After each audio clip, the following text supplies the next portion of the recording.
Salut à tous. Les États-Unis ont semblé reculer alors qu'une frappe contre l'Iran paraissait imminente. À mes yeux, il ne s'agissait pas d'un recul délibéré fondé sur une stratégie cohérente.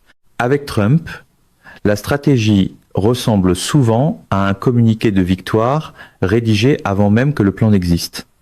Ce à quoi nous avons assisté relevait de quelque chose de bien plus préoccupant, l'absence totale de planification stratégique sérieuse avant l'exécution.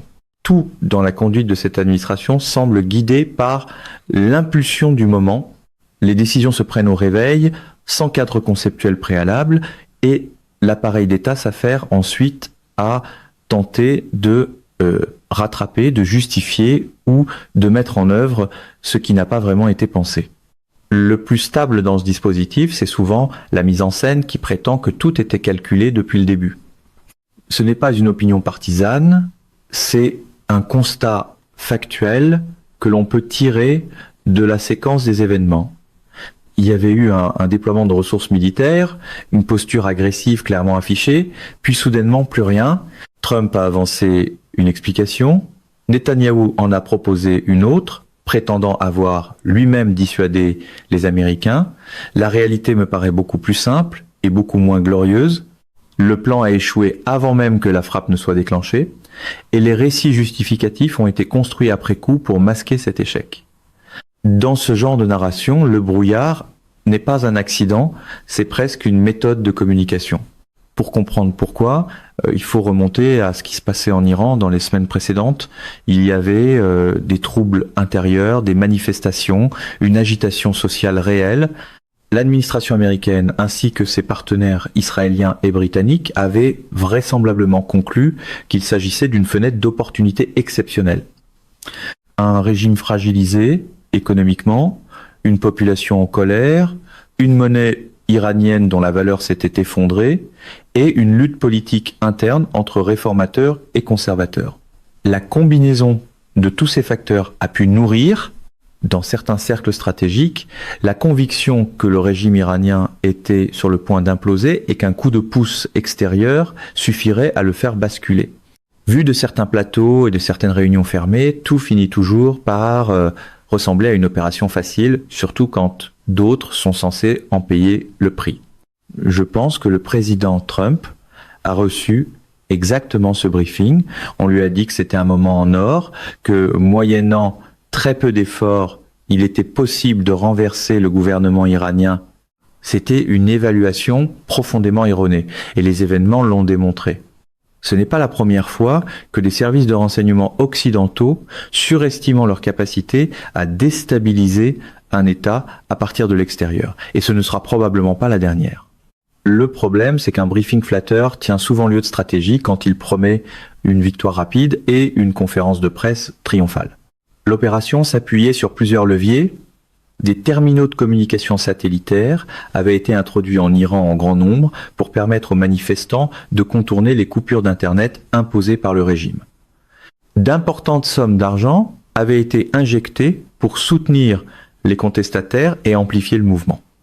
Il y a également des éléments concordants indiquant que des instructions avaient été données à certains éléments infiltrés dans les foules pour provoquer les forces de sécurité, dans l'espoir que des violences répressives aggravent la situation et transforment une contestation sociale en crise politique insurmontable. Tout cela a échoué. L'échec a commencé de manière spectaculaire lorsque l'Iran et la Turquie ont coopéré pour neutraliser plusieurs centaines de combattants kurdes qui tentaient d'infiltrer le territoire iranien depuis la Syrie. Ce moment est crucial et il a été très peu commenté dans les médias occidentaux. Il révèle quelque chose d'essentiel sur la dynamique régionale. La Turquie, malgré ses tensions historiques avec l'Iran, a choisi de privilégier la stabilité de son voisin plutôt que de laisser faire une déstabilisation téléguidée de l'extérieur. Quand la réalité régionale résiste, la propagande atlantique découvre soudain que ces cartes simplifiées ne sont pas des cartes du terrain. Ce choix n'est pas anodin. La Turquie et l'Iran sont deux États qui se sont affrontés, concurrencés et parfois combattus pendant plus d'un millénaire. Mais ce sont aussi deux civilisations avec une profondeur historique et une cohérence culturelle que les Américains peinent généralement à appréhender. L'Iran, c'est la Perse, c'est une civilisation qui existe depuis 2500 ans, avec une identité, une langue, une culture et une vision du monde qui transcendent les gouvernements qui se succèdent à Téhéran. La Turquie, héritière de l'Empire ottoman et des traditions turco-mongoles venues d'Asie centrale, partage cette même profondeur civilisationnelle. Ces deux États ne permettront pas leur destruction mutuelle au bénéfice d'une puissance extérieure, aussi puissante soit-elle. C'est une réalité géopolitique fondamentale que les décideurs occidentaux ignorent à leurs risques et périls. Les terminaux satellitaires ont donc en grande partie été confisqués. Les Chinois ont apporté une assistance technique pour brouiller les connexions et neutraliser ces équipements. Les Russes ont également contribué à la mesure de leur capacité. Le mouvement contestataire, au lieu de s'amplifier jusqu'à renverser le régime, a reflué. Les forces armées iraniennes sont restées loyales et intactes. Les systèmes de défense aérienne et antimissiles intégrés du pays sont demeurés opérationnels. En résumé, l'Iran de 2025 n'est pas l'Iran de 1979 vu de l'extérieur. C'est un État qui a développé en 40 ans de sanctions et de pression extérieure une résilience militaire, industrielle et institutionnelle considérable. Mais à Washington, certains continuent d'agir comme si un slogan bien lancé pouvait remplacer 40 ans d'adaptation stratégique. Face à l'échec de ce scénario de déstabilisation interne, je pense que le chef d'état-major interarmée a dû informer le président qu'une frappe militaire directe nécessiterait désormais beaucoup plus de moyens que ce qui avait été anticipé, précisément parce que le pays n'était pas en train d'imploser. L'armée iranienne était là, les défenses étaient là, et frapper dans ces conditions représentait un engagement militaire autrement plus lourd que ce qui avait été présenté comme une simple opération de coercition. C'est à ce moment-là que les récits officiels ont commencé à se construire pour expliquer l'arrêt soudain de la pression militaire. Trump a prétendu avoir lui-même ordonné d'épargner des vies civiles, mais rien dans son bilan, ni à Gaza, ni ailleurs au Moyen-Orient, ne permet de créditer sérieusement une telle préoccupation humanitaire spontanée. Il y a eu aussi des informations selon lesquelles un diplomate pakistanais avait relayé un message iranien affirmant que Téhéran avait réduit le nombre d'exécutions internes pour rassurer Washington. Peut être. Mais j'ai tendance à penser que ces exécutions étaient moins des violences répressives contre des manifestants ordinaires que des éliminations ciblées de personnes qui avaient collaboré avec des services de renseignement étrangers, principalement le Mossad. C'est une logique de sécurité intérieure que tout État souverain peut invoquer, même si elle peut paraître brutale à l'extérieur. Le réflexe trumpiste, dans ces moments-là, consiste souvent à transformer un revers opérationnel en geste moral soigneusement emballé pour les caméras. Ce qui est certain, c'est que la guerre n'est pas écartée. Elle est simplement différée. Le groupe aéronaval autour du porte-avions Lincoln se dirigeait vers la région au moment où ces événements se déroulaient. Un deuxième groupe aéronaval pourrait suivre. Ce déploiement n'est pas anodin. On n'envoie pas ces moyens militaires considérables pour faire de la présence symbolique. Ce sont des signaux qui précèdent généralement une action. La question géopolitique centrale est donc la suivante. Comment cette confrontation peut-elle évoluer et qui en est le véritable moteur ? Je pense que le véritable moteur, c'est Netanyahou. Et pour comprendre la posture américaine, il faut comprendre la logique dans laquelle se trouve le Premier ministre israélien en ce moment. Il est engagé dans un conflit existentiel, du moins tel qu'il le perçoit. Pour lui et pour ses partisans les plus radicaux, il n'y a pas d'issue médiane. Soit Israël détruit l'État iranien et sa capacité militaire, soit c'est Israël qui sera détruit à terme. Cette logique binaire que je qualifierais de pensée apocalyptique conditionne toute la prise de décision israélienne actuelle. Netanyahou n'est pas en train de gérer un conflit. Il joue sa survie politique personnelle, sa place dans l'histoire et, selon sa propre vision, la survie même de l'État israélien. Dans ce cadre, le recul ou le compromis ne sont pas des options. C'est tout ou rien. Et Cela signifie qu'il cherche à obtenir le soutien militaire total et inconditionnel des États-Unis pour mener cette guerre à son terme tel qu'il le définit. La question qui en découle naturellement est la suivante: dans quelle mesure Trump est-il prêt à lui accorder ce soutien? Je crois, et j'ai des raisons sérieuses de le penser, que Trump est extrêmement réceptif au désir de Netanyahou et de son réseau de donateurs aux États-Unis. Ce sont des milliardaires, des gens qui ont investi massivement dans sa carrière politique et qui sont pour la plupart profondément attachés à la cause sioniste. Dans cet univers, la politique étrangère finit trop souvent par ressembler à une levée de fonds avec porte-avions en arrière-plan. On ne peut pas comprendre la politique américaine au Moyen-Orient sans prendre en compte ce fait structurel. Les décideurs américains ne dirigent pas la politique israélienne. C'est souvent l'inverse. Le risque réel, c'est que, au lieu d'agir comme le président des États-Unis d'Amérique, Trump agisse comme le défenseur inconditionnel d'Israël, quelles que soient les conséquences pour les intérêts nationaux américains. L'enjeu dépasse largement la seule survie d'Israël. Il y a des intérêts économiques américains colossaux en jeu. La survie du pétrodollar, par exemple, est directement liée au contrôle des flux pétroliers du Moyen-Orient. Le pétrodollar est en grande difficulté depuis plusieurs années. Sans lui, le modèle américain d'emprunt quasi illimité sur les marchés internationaux devient insoutenable. Contrôler le pétrole iranien dans ce contexte n'est pas seulement un objectif stratégique, militaire, c'est aussi un impératif économique pour des décideurs qui voient dans la domination des ressources énergétiques mondiales une condition de survie du système financier américain. Et comme souvent dans le récit trumpiste, on enveloppe des intérêts très matériels dans un vocabulaire de salut civilisationnel pour que l'opération paraisse plus noble qu'elle ne l'est. Les Iraniens comprennent parfaitement ce jeu. Ils savent exactement ce qui est en train de se jouer et pourquoi. C'est pas une confrontation idéologique abstraite pour eux, c'est une lutte pour leur souveraineté, leurs ressources et leur survie en tant qu'État. Dans ce contexte, les demandes formulées par les émissaires américains sont proprement inacceptables pour Téhéran.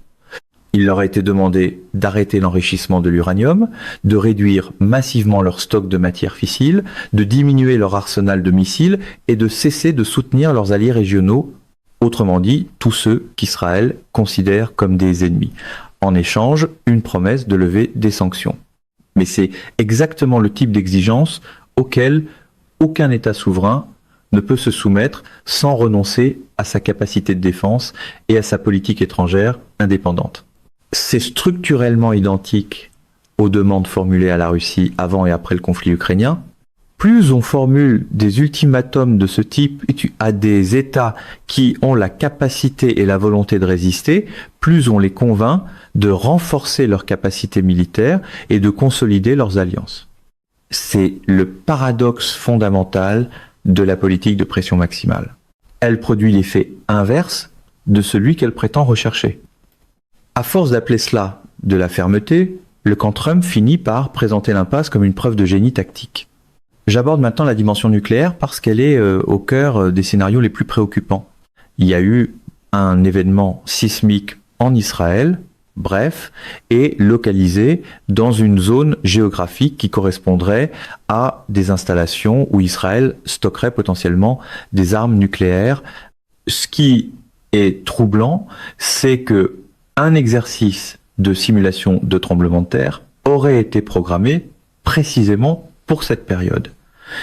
On ne prédit pas les tremblements de terre avec nos technologies actuelles, à moins d'en être soi-même à l'origine. Je ne formule pas de certitude là-dessus, mais je refuse d'ignorer cette coïncidence troublante. Ce qui est certain, en revanche, c'est que Israël est une puissance nucléaire non déclarée. Les estimations sérieuses parlent de 250 à 300 ogives nucléaires. Ces ogives sont déployables depuis le sol, depuis des avions de combat comme les F-15 et les F-35, et depuis des sous-marins de classe Dolphin fournis par l'Allemagne et modifiés pour emporter des missiles de croisière à tête nucléaire.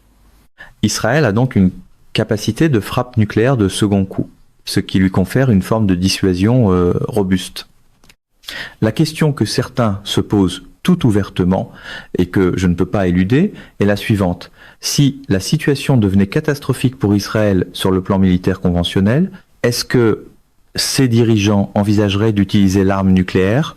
Je ne l'exclus pas, et c'est pas une position alarmiste ou irrationnelle. C'est une lecture des dynamiques à l'œuvre. Leur comportement au cours des dernières années, notamment à Gaza, a montré que les dirigeants israéliens actuels n'accordent pas à la vie humaine une valeur absolue qui les empêcherait d'aller très loin dans l'escalade. La logique qui prévalait au moment où les États-Unis ont largué des bombes atomiques sur le Japon en 1945, à savoir que cette frappe extrême mettrait fin à la guerre rapidement et définitivement, pourrait être la même que certains responsables israéliens appliquent mentalement à l'Iran aujourd'hui. Mais cette analogie est fausse, et dangereusement fausse. L'Iran de 2025 n'est pas le Japon de 1945.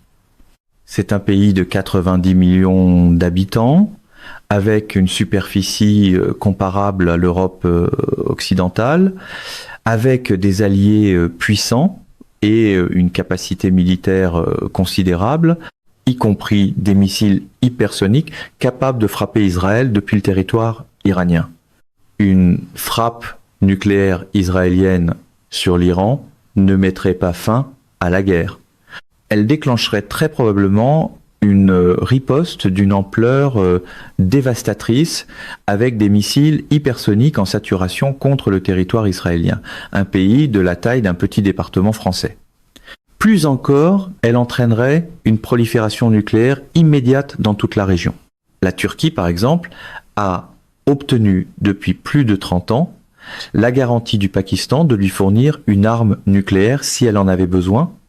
Erdogan l'a compris et ne se laisse pas intimider par la dissuasion israélienne. Si Israël franchit le seuil nucléaire, on verrait des armes nucléaires apparaître dans toute la région en un temps très court et ce serait la fin d'Israël bien plus sûrement que toute autre évolution. C'est le paradoxe absolu de la logique nucléaire israélienne. L'arme qui est censée garantir sa survie pourrait précipiter sa destruction. Sur le plan des acteurs extérieurs, il est absolument indispensable de ne pas sous-estimer la Russie et la Chine dans cette équation. La Russie a des intérêts vitaux à préserver un Iran stable. L'Asie centrale, qui constitue son flanc sud stratégique, est directement affectée par ce qui se passe en Iran. Si l'Iran se déstabilise, voire se fragmente, cela crée une zone d'instabilité majeure aux frontières russes qui menace directement la sécurité russe. Moscou a donc tout intérêt à s'opposer à une guerre contre l'Iran, et Poutine l'a dit clairement à plusieurs reprises. La Chine, de son côté, dépend du pétrole iranien pour environ 30% de ses approvisionnements pétroliers qui transitent par le Golfe Persique. Une guerre qui bloquerait ou détruirait ces flux pétroliers serait une catastrophe économique pour Pékin. L'Iran est également un maillon essentiel de ce que j'appelle le quadrilatère stratégique Chine, Russie, Inde, Iran, une interconnexion économique et géopolitique qui structure la nouvelle architecture de l'Eurasie. Des trains chargés de marchandises chinoises arrivent déjà en Iran. L'Iran est un nœud de la nouvelle route de la soie. Le détruire ou le déstabiliser, c'est frapper au cœur du projet d'intégration eurasiatique que Pékin construit depuis des décennies. Ni la Russie, ni la Chine ne resteront les bras croisés si ce projet est menacé. Et les conseillers qui chuchotent à l'oreille de Trump que Poutine bluffe, que la Russie est épuisée économiquement et militairement par l'Ukraine, que les Chinois ne prendront pas le risque d'un affrontement avec les États-Unis, ces conseillers commettent exactement la même erreur d'analyse qu'ils ont commise sur l'Ukraine depuis 2022. Ils sous-estiment systématiquement la capacité de résistance et la détermination des adversaires stratégiques de l'Amérique. Le problème avec les entourages trumpistes, c'est qu'ils confondent trop souvent le ton assuré d'un plateau télé avec la solidité d'une analyse stratégique. La question de la résolution diplomatique mérite qu'on s'y attarde. Certains croient encore qu'un accord nucléaire révisé pourrait sortir tout le monde de l'impasse, mais les conditions posées par Washington sont tellement maximalistes qu'elles rendent un accord presque impossible dans le contexte politique actuel. demander à l'Iran d'arrêter tout enrichissement, de réduire ses missiles et de cesser de soutenir ses alliés régionaux, c'est lui demander de renoncer à toute sa stratégie de défense et de dissuasion en échange de simples promesses de levée de sanctions. L'Iran a une expérience directe de ce que valent ces promesses. En 2015, il a signé l'accord de Vienne, s'est conformé à ses obligations vérifiées par l'Agence internationale de l'énergie atomique, et Trump l'a unilatéralement abandonné en 2018. Pourquoi Téhéran ferait-il confiance à un accord similaire aujourd'hui avec le même Trump? Il n'y a pas de base de confiance, et sans confiance, il n'y a pas de diplomatie sérieuse possible. Après avoir déchiré un accord, revenir vendre la confiance comme un produit premium relève d'une communication assez reconnaissable. La seule issue qui me paraisse théoriquement envisageable pour éviter une guerre totale serait un changement interne en Iran. Pas une révolution téléguidée de l'extérieur comme celle qui a échoué, mais une évolution interne dans laquelle l'armée ou les institutions de sécurité décideraient de modifier elles-mêmes leur rapport au pouvoir. C'est historiquement la seule façon dont des régimes autoritaires tombent quand l'appareil militaire lâche. L'histoire le montre de manière répétée, des empires à la fin de la guerre froide.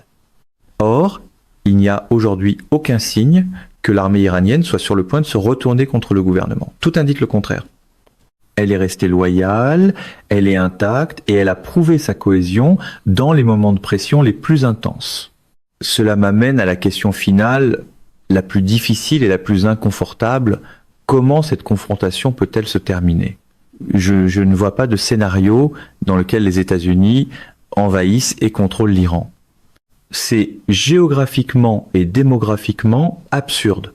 L'Iran est massif, les Américains n'ont pas pu contrôler l'Afghanistan, un pays 20 fois plus petit, ils n'ont pas pu contrôler le Vietnam. Les Français, pourtant victorieux militairement en Algérie sur le terrain, ont admis eux-mêmes que dès que leurs troupes quittaient une zone, ils en perdaient immédiatement le contrôle. La contre-insurrection dans un pays de 90 millions d'habitants est une entreprise impossible, à moins d'être prêt à une brutalité comparable aux conquêtes mongoles, ce qui est à la fois moralement inacceptable et politiquement impensable dans un contexte moderne. Mais dans certaines rhétoriques trumpistes, l'impossible devient soudain très simple dès qu'il tient dans un slogan de campagne. L'idée parfois évoquée de démembrer l'Iran, de le découper en zone d'influence et de mettre la main sur son pétrole, appartient à la même catégorie de fantasmes stratégiques déjà testés en Irak, en Libye ou en Syrie, avec les résultats que l'on sait: chaos durable, prolifération des groupes armés, instabilité régionale chronique et échec total des objectifs annoncés. Le réflexe reste le même, vendre une improvisation impériale comme s'il s'agissait d'un plan de stabilité.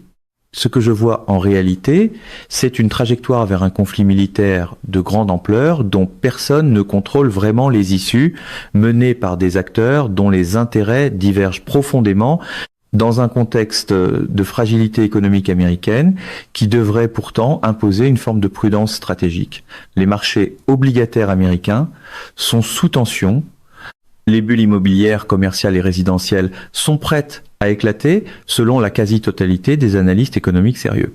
Le pétrodollar est sous pression croissante face à la dédollarisation progressive des échanges internationaux. Dans ce contexte, engager les États-Unis dans une nouvelle guerre au Moyen-Orient sans stratégie de sortie, sans objectifs réalistes et mesurables, sans comprendre les dynamiques civilisationnelles en jeu et sans tenir compte des réponses russes et chinoises possibles, c'est prendre un risque historique d'une ampleur que je ne peux qualifier que de proprement apocalyptique.